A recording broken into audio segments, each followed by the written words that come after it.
en accent un petit peu plus sur, plus que de parler de quel type de traitement et des posologies, je crois que c'est en dehors du sujet, plutôt tout ce qui se passe autour finalement de l'hépatite C pour que tout le monde, généraliste, auxiliaire de santé, puisse prendre en charge ces patients qui ont une maladie chronique. Alors, c'est... Oui, non, je vais faire passer la diapo. Hop. Attends, 3 secondes. C'est parce que je ne suis pas devant. Il marche Ah oui, non, c'est parce qu'il ne marche pas. Si, il marche. Non, oui, c'est diapo. Non, c'était pour passer. C'est pas grave. Oui, j'ai compris, je vais passer là. Ça roule. Voilà, non, pas de souci. Voilà, donc je me permets de vous faire un tout petit plan pour savoir de quoi on cause. Donc une partie va être la surveillance des hépatites C traitées, avant le traitement, pendant le traitement, en parlant un peu de la gestion des effets indésirables, et après le traitement. Mais aussi une partie qui me paraît importante, c'est la surveillance des hépatites C non traitées, notamment en se posant la question, finalement, pourquoi on ne les a pas traitées.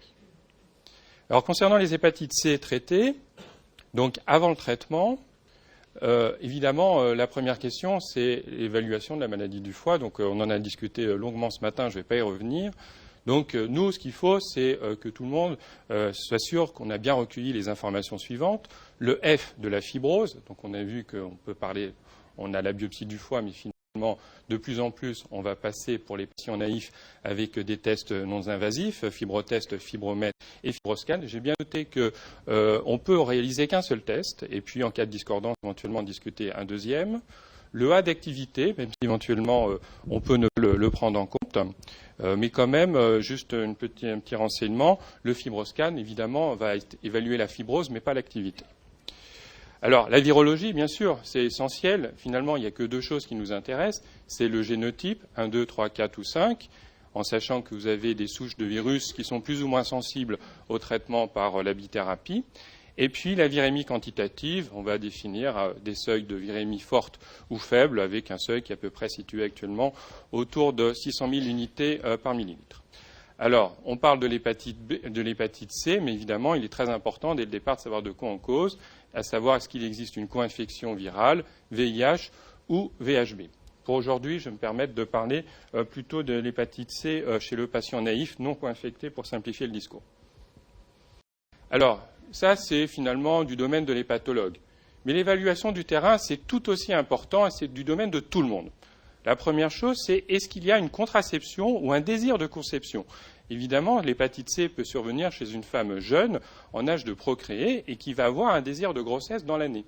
C'est important à poser la question le premier jour de la consultation, puisque, comme vous le savez, la ribavirine est contre-indiquée au moment, donc, pendant toute la durée du traitement et dans les 4 mois qui suivent l'arrêt du traitement, par exemple pour une femme, et dans les 7 mois qui suivent l'arrêt du traitement pour un homme. Donc c'est une question importante. S'il n'y a pas de projet de grossesse, il faut donc s'assurer qu'il existe une contraception. Dans les textes des RCP, donc des médicaments antiviraux, il est même recommandé d'avoir une double contraception, ce qui est probablement excessif. Une seule apparaît suffisante. Il faut évaluer les comorbidités. On va voir un peu tout à l'heure en détail comment on les évalue, mais 2 paramètres importants, le syndrome métabolique, en résumé le surpoids, et la consommation d'alcool. Il faut évaluer l'état psychique. Et pour nous, en tant qu'hépatologue, c'est évidemment difficile en une seule consultation de savoir tout ce qui s'est passé avant. Donc c'est très intéressant d'avoir les informations, les données avec le médecin traitant, des discussions ou avec le spécialiste de la toxicomanie qui a pris en charge le patient, de savoir tout ce qui s'est passé avant. On va détailler après. La thyroïde, pourquoi ? Parce qu'on peut avoir des dysthyroïdies sous interféron, donc il faut absolument savoir si la personne a un risque et déjà à une maladie de la thyroïde, qui sont souvent des maladies auto-immunes. Les cardiopathies, la fonction rénale, le taux d'hémoglobine, tout ça, c'est des petits paramètres simples qu'on va pouvoir recueillir avant la décision de prise de traitement. On va rechercher des marqueurs un petit peu dits compliqués, qui sont des marqueurs anticorps anti-tissus du foie qui peuvent être présents même en cas d'hépatite C. Notamment, il y en a un, pour le citer, qui s'appelle les anticorps anti-LKMA, qui sont présents dans 5% des hépatites C, qui ont une précaution d'emploi, parce qu'on a le droit d'avoir et une hépatite auto-immune et une hépatite C, mais par exemple, pour ce type d'auto-anticorps, après je n'en parlerai plus, ils sont directement liés à la présence de ce virus, le plus souvent, donc ce n'est pas une contre-indication au traitement, mais une précaution d'emploi. Enfin, peut-être qu'on oublie un petit peu trop souvent, il y a eu des cas de rétinopathie sous interféron, et donc il est recommandé actuellement chez les personnes qui ont plus de 55 ans et qui ont plus de 45 ans et qui ont une hypertension artérielle de réaliser un fond d'œil. Finalement, on arrive dans une histoire clinique qui devient plus détaillée. On a donc un homme de 43 ans qui est suivi pour une hépatite C avec un score métavir A2F2, un génotype 3, une virémie faible. Donc ça, c'est les données hépatiques. La sérologie VIH est négative. Il est vacciné contre le virus de l'hépatite B. Il a un léger surpoids puisque l'IMC est à 28. Il n'est pas obèse, c'est pas au-dessus de 30. Il consomme quand même 60 grammes d'alcool par jour. Et en plus, il a pour antécédent une dépression traitée. Le contexte, c'est quand même un mode de contamination dont l'information doit être recueillie. Une toxicomanie, donc entre 2004 et 2005. Et en l'occurrence, il ne prend pas de traitement substitutif aux opaciers. Excusez-moi pour la faute de frappe que tout le monde a vue. Prise en charge des comorbidités. Alors, ce qui est intéressant finalement, pourquoi je vous ai cité ce petit cas-là, parce que certes, il a une hépatite C, mais il a des comorbidités qu'il va falloir prendre en charge avant de débuter le traitement. Donc, la prise en charge, ça va être le syndrome métabolique, et ça, c'est des paramètres très simples qu'on fait en consultation, l'indice de masse corporelle, la mesure du périmètre ombilical, et puis des paramètres biologiques simples, le triglycéride, le cholestérol, la glycémie. Et lorsqu'on a un syndrome métabolique, et un surpoids, on va finalement, pratiquement avant d'envoyer le patient à l'hépatologue, on peut déjà recommander de lui faire perdre 5% de son poids corporel. Alors vous allez me dire, c'est difficile, les gens ont du mal à... Mais lorsqu'on les motive, on dit qu'il y a un projet thérapeutique, lorsqu'on dit quelqu'un, il faut maigrir, il n'a pas d'objectif, ça va être difficile. Mais si on lui dit, pour faciliter la prise en charge de votre hépatite C, il faudrait que vous perdiez quelques kilos, là, il sera motivé. Et puis la deuxième chose, donc ça va évidemment passer par une modification des habitudes alimentaires, mais aussi une augmentation de l'activité physique. Et par exemple, on peut très bien recommander à des personnes de faire un minimum de 30 minutes de marche 3 fois par semaine. Là, le temps que je fasse mon topo, j'aurais fait 20 minutes de marche, donc je suis tranquille pour un tiers de mon travail. La consommation d'alcool, donc je ne vais pas vous répéter qu'un verre de vin, d'alcool, quel que soit, de whisky, c'est 10 grammes par jour. Il n'y a rien de plus simple pour l'évaluer. Pourquoi la consommation d'alcool ? Parce qu'on sait tous maintenant que la consommation d'alcool est un facteur aggravant à la fibrose hépatique en cas d'hépatite C. Il est donc important et absolument recommandé de l'évaluer pour la freiner. Alors, les interventions brèves en disant pareil, comme pour le surpoids, vous avez un projet thérapeutique, probablement il va falloir traiter votre hépatite C, il faut modérer votre consommation d'alcool, peut-être la première consultation ne sera pas suffisante, mais au bout de 2-3 fois, chaque petite intervention brève va permettre de freiner la consommation d'alcool. Alors, il est recommandé en gros d'avoir un sevrage, c'est-à-dire 0 alcool en cas de fibrose sévère ou de cirrhose. On accepte, on va dire, 10 grammes par jour si la fibrose est minime. Mais pas plus. Pas beaucoup, 10 grammes. Hein. Un verre par jour, 7 verres par semaine, c'est pas beaucoup. Alors, on a parlé tout à l'heure du tabac et du cannabis. Je crois qu'il ne faut pas hésiter de poser la question. Hein. On sait que, par exemple, les patients qui sont des anciens toxicomanes vont compenser ça soit par la prise d'alcool, soit par la prise de cannabis. Et c'est un facteur aussi aggravant à la fibrose hépatique. La maladie psychiatrique, et notamment en cas de dépression, avant de proposer un traitement, si la personne manifestement a une dépression qui est active, il faudra d'abord la traiter et retarder le début du traitement. Si à l'inverse, il y a un antécédent de dépression, il n'y a pas actuellement d'argument démontré comme étant utile de débuter un traitement antidépresseur au tout début du traitement.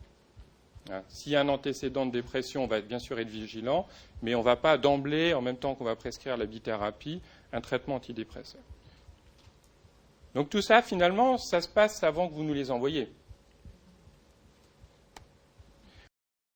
Suivi au cours du traitement. La décision de traitement est prise. Qu'est-ce qu'on va surveiller au cours du traitement ? Alors évidemment, des paramètres hépatiques d'évaluation de la maladie du foie, à savoir simplement bilan hépatique complet n'est pas forcément indispensable. Si on voulait être minimaliste, les ALAT sont suffisantes. Et puis, bien sûr, la PCR quantitative. Alors,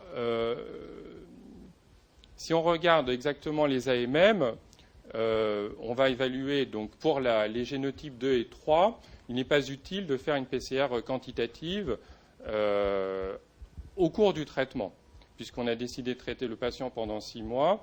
A priori, on ne va pas intervenir dessus. Si par contre on a un génotype 1 avec une virémie faible, il est utile de savoir si la personne est un répondeur rapide, précoce ou pas, et donc on va avoir un intérêt à faire une recherche de la quantité de virus après 4 semaines de traitement. Comme vous le savez, je pense, il y a de nombreuses études actuellement qui essayent de modifier un petit peu la durée de traitement de la bithérapie en fonction du génotype et de la quantité de virus. Et donc, ceci va finalement faire intervenir comme information la rapidité de réponse au traitement à la 4e semaine et au 3e mois. Et probablement que les AMM vont changer dans les prochains mois ou 1 an, 2 ans. Et donc, on va avoir besoin finalement de ces informations pour vérifier si on peut raccourcir la durée du traitement ou, à l'inverse, lorsqu'il s'agit d'un répondeur lent, allonger la durée du traitement à 18 mois. Donc, sans rentrer dans les détails, c'est une information qui est prospective et non pas rétrospective. On ne peut pas. Donc, si on n'a pas mesuré la charge du virus à M1, c'est fini, c'est loupé. Donc, ne pas oublier de la mesurer. Donc, ça, évidemment, c'est plutôt notre rôle. Donc, on va la mesurer à la fin du traitement et 6 mois après l'arrêt du traitement.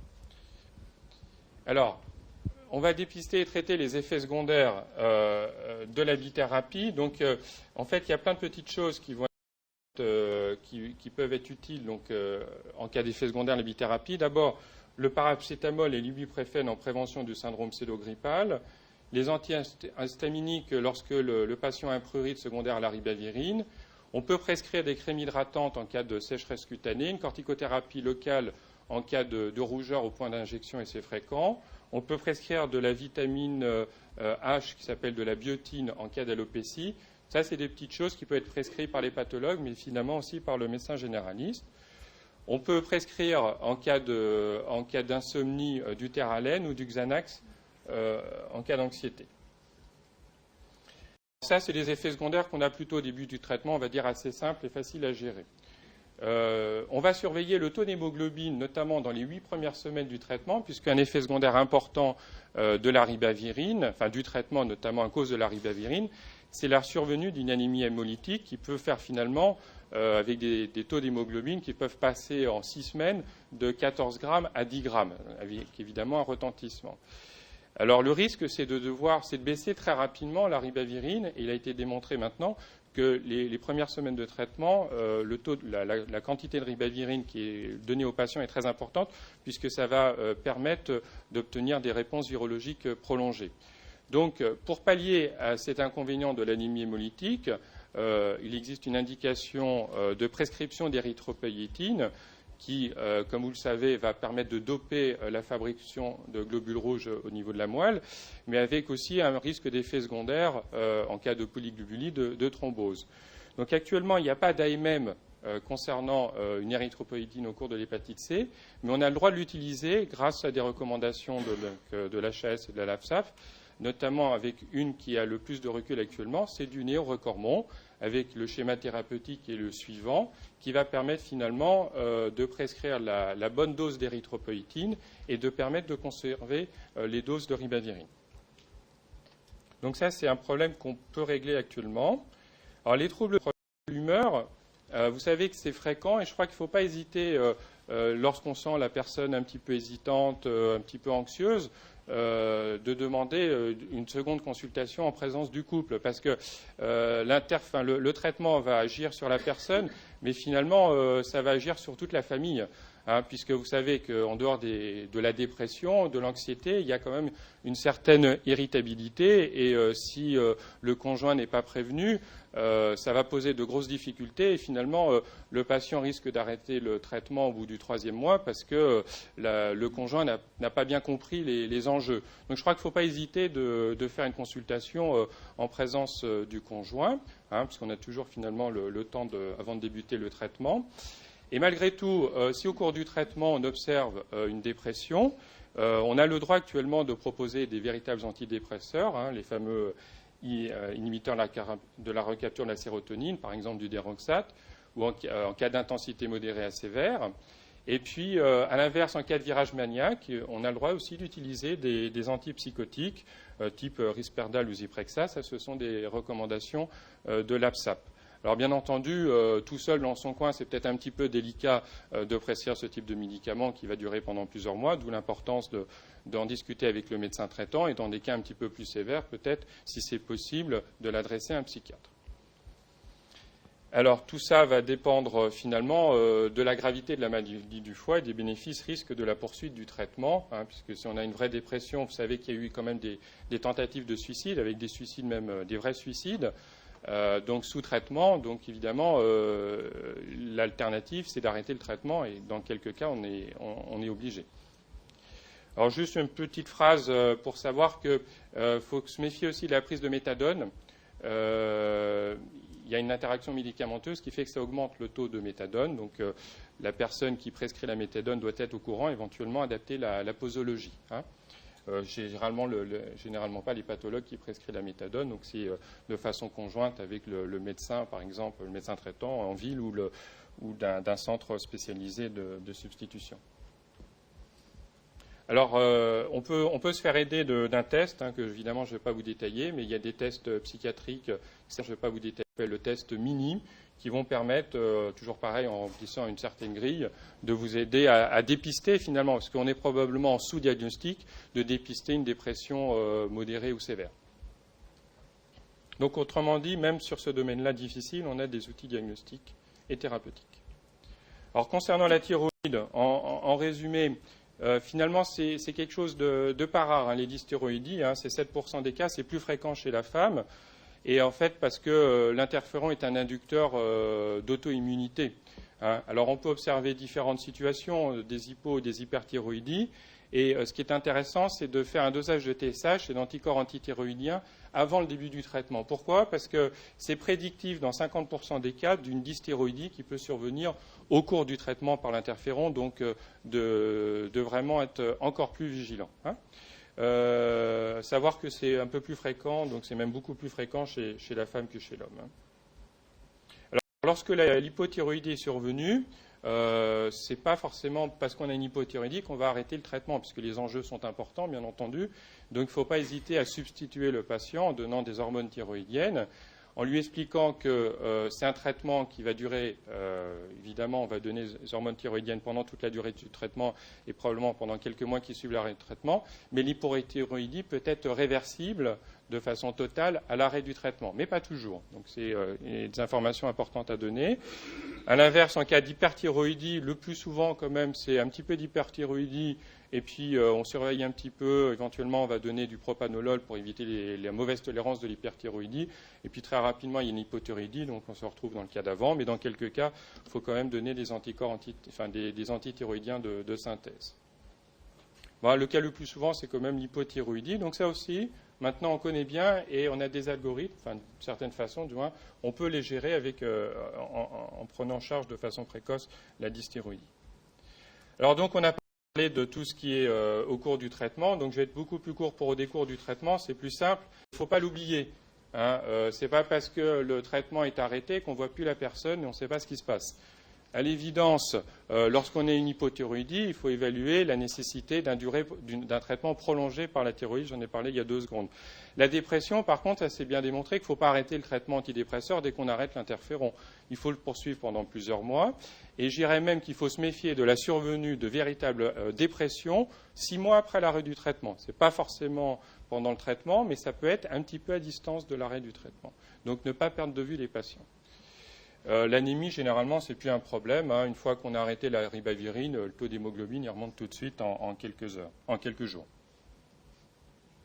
Alors évidemment, on va évaluer l'efficacité du traitement sur le plan biochimique et virologique, qui va permettre de définir différents types de réponses, avec notamment la réponse virologique complète, c'est la PCR est négative, la réponse virologique, la rechute virologique, si la PCR est négative en fin de traitement et rechute dans les 6 mois qui suivent l'arrêt du traitement, et la non-réponse du traitement si la PCR reste constamment positive pendant toute la durée du traitement.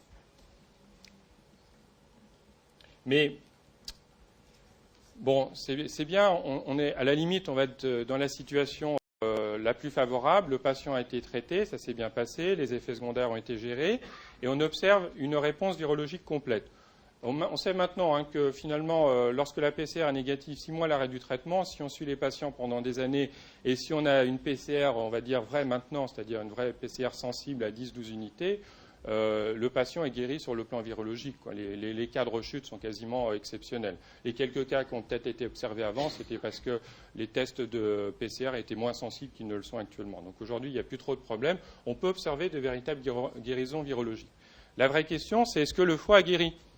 Alors les transaminases sont normales, il n'y a plus de virus, mais que se passe-t-il au niveau de la fibrose hépatique ? D'où évidemment l'importance d'avoir eu une bonne évaluation avant le traitement. Et dans le cas particulier de la cirrhose, la bonne nouvelle de ces 2-3 dernières années, c'est qu'on peut observer une réversion de la cirrhose sur plusieurs séries de patients, sur 4 séries de patients. Donc ils ont pu analyser sur 153 patients qui avaient une cirrhose prouvée histologiquement, ils ont pu lui faire une biopsie du foie, donc à distance de l'arrêt du traitement. Et dans la moitié des cas, ces patients qui avaient une véritable cirrhose n'avaient plus de cirrhose histologique. C'est quand même, quelque part, pour nous, un scoop il y a 2-3 ans. C'est la première fois qu'on y a une maladie infectieuse qu'on peut guérir d'une cirrhose. Alors, bon, juste un petit bémol. Évidemment, bon, là, c'est des patients qui étaient F3, donc c'était du vrai F3, parce que vous savez que la fibrose hépatique, même en faisant une biopsie du foie, elle est un petit peu hétérogène. Mais mettons, si on met de côté les F3, on avait quand même 23 plus 23 plus 3, c'est-à-dire 26 patients sur 153, cirrhose qui n'avaient plus de fibrose. Donc, message très important à véhiculer à vos patients, on peut, rarement, mais quand même, on peut quelque part guérir de cirrhose virale C. Alors, la réponse dans ce cas-là, évidemment, ceux qui avaient une réversion de la cirrhose, c'était ceux qui avaient une réponse virologique prolongée. Alors, cependant, même si on a une réponse virologique prolongée, est-ce qu'il faut arrêter la surveillance vu le risque de cancer du foie ? Alors là, je crois que c'est un petit peu trop tôt pour le dire. Donc, on va dire de façon générale, tous les patients ayant une cirrhose virale C méritent une échographie tous les 6 mois au minimum avec dosage d'alpha-fétoprotéines. Et lorsqu'on a des cofacteurs de survenue de cancer du foie qui sont à l'âge de plus de 50 ans, le sexe masculin, une cirrhose plus sévère avec des roses varicophagiennes, un TP inférieur à 70%, il y a des papiers qui suggèrent de faire une surveillance de façon plus rapprochée tous les 3 à 4 mois. Donc il ne faut pas oublier cette surveillance et encore une fois ne pas perdre ses patients. Alors, si on trouve un petit nodule en échographie qui fait moins de 10 mm, il est recommandé de faire à ce moment-là un scanner ou une IRM 3 mois plus tard. Et si par contre on a une image qui fait plus de 2 cm dans le cadre d'une cirrhose virale C et on observe une prise de contraste précoce avec un lavage très complet, très rapide, à ce moment-là, c'est un nodule qui fait 2 cm dans le cadre d'une cirrhose virale C, n'a même pas besoin de faire une biopsie du foie, le diagnostic de CHC est posé. Alors pour le suivi des hépatites C donc traitées, donc, la question c'est pourquoi on ne les traite pas. Donc il y a 4 situations. Donc il n'y a pas d'indication hépatique. Donc est-ce que vraiment il n'y a pas d'indication hépatique ? Transaminase normale, mais quel est le score de fibrose ? Donc si c'est F2 avec des transaminases normales, on a la possibilité de proposer un traitement. En tout cas, il existe une AMM pour proposer ce type de traitement. S'il n'y a pas de fibrose hépatique, mais qu'on est dans le cadre d'un génotype 2, par exemple, on sait que les chances de guérison sont de l'ordre de plus de 90%. On peut très bien se poser la question de se débarrasser définitivement de cette maladie infectieuse et de proposer un traitement. On a des cas un petit peu particuliers de contre-indication absolue du traitement, donc je ne vais pas détailler, mais ça correspond un petit peu à tous les paramètres qu'on a dépistés tout à l'heure avant la mise du traitement. Donc, là. Par contre, finalement, et le message que je voulais faire passer, c'est qu'on est souvent dans une situation transitoire de balance risque-bénéfice défavorable, mais ça peut être transitoire. On peut repousser un traitement parce que le patient a une consommation excessive d'alcool ou, par contre, il a une toxicomanie active. Il faut savoir, dans ces situations-là, se reposer la question dans 2 ans, peut-être 3 ans après, la situation a changé. Peut-être qu'il faudra le réadresser à un hépatologue et cette fois-ci, il sera prêt, entre guillemets, pour bénéficier d'une bithérapie. Donc savoir à chaque fois qu'on revoit un patient qui a une hépatite C, finalement, on ne l'a pas traité. Est-ce qu'on a bien fait de ne pas le traiter? Est-ce qu'il ne faut pas se reposer la question? D'où l'intérêt de travailler en équipe multidisciplinaire pour ces patients qui ont plusieurs facteurs de comorbidité virale. Alors, donc, en cas d'abstention thérapeutique, juste un petit mot, pensez à la vaccination contre l'hépatite A et l'hépatite B. Il ne faut pas l'oublier, hein, parce que, évidemment, si les patients sont hospitalisés à un moment donné pour une acite ou se discutent une transplantation hépatique, il ne faudra pas, au dernier moment, se poser la question « mince, j'ai oublié de le vacciner contre l'hépatite B ». Donc, il faut y penser avant. Donc, les comorbidités, on en a parlé. Et donc, alors après, la question, c'est en l'absence de cirrhose, on a décidé de ne pas traiter la personne, on n'a pas de cirrhose du foie. Est-ce qu'il faut donc surveiller ces patients, et notamment à quel rythme? On en a discuté tout à l'heure, je ne vais pas revenir. Il n'y a pas de consensus, hein, simplement il a été proposé un petit peu comme tu proposais tout à l'heure. Donc, cela va dépendre un peu de l'histoire naturelle de chaque patient et du score de fibrose.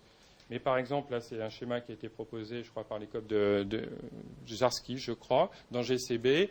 Donc, en gros, lorsque les patients ont une cirrhose, il est intéressant de faire un fibroscan tous les 12 mois. Lorsqu'ils ont une fibrose minime, on fait un test, et toujours le même, soit un test sanguin, soit une élastométrie, tous les 12 à 28 mois. Et lorsqu'on est entre les deux, on va rapprocher la surveillance. Pareil, même message, ne pas perdre ces patients de vue. Hein. Alors, en conclusion, une diapo. Donc, finalement, hein, habituellement, il ne faut pas se précipiter. C'est rarement une urgence, l'hépatite C. On a toujours le temps de réfléchir, de voir la personne plusieurs fois, le conjoint, d'en discuter avec le médecin traitant, avec la personne qui s'occupe, l'alcoologue éventuellement, avec les psychologues du centre de toxicomanie. On a souvent le temps de discuter. Alors, donc, ce qui explique qu'il faut prendre en charge la maladie du foie, mais aussi la personne. Il faut savoir travailler en équipe, hein, dans le même sens que tout à l'heure, en dehors des cas simples, et toujours remettre le couvert au bout d'1 an, 2 ans, 3 ans. Finalement, il n'a pas été traité, mais est-ce que ce n'est pas le bon moment pour proposer le traitement? Et puis, pour finir, ne pas oublier le risque de cancer du foie à long terme. Donc,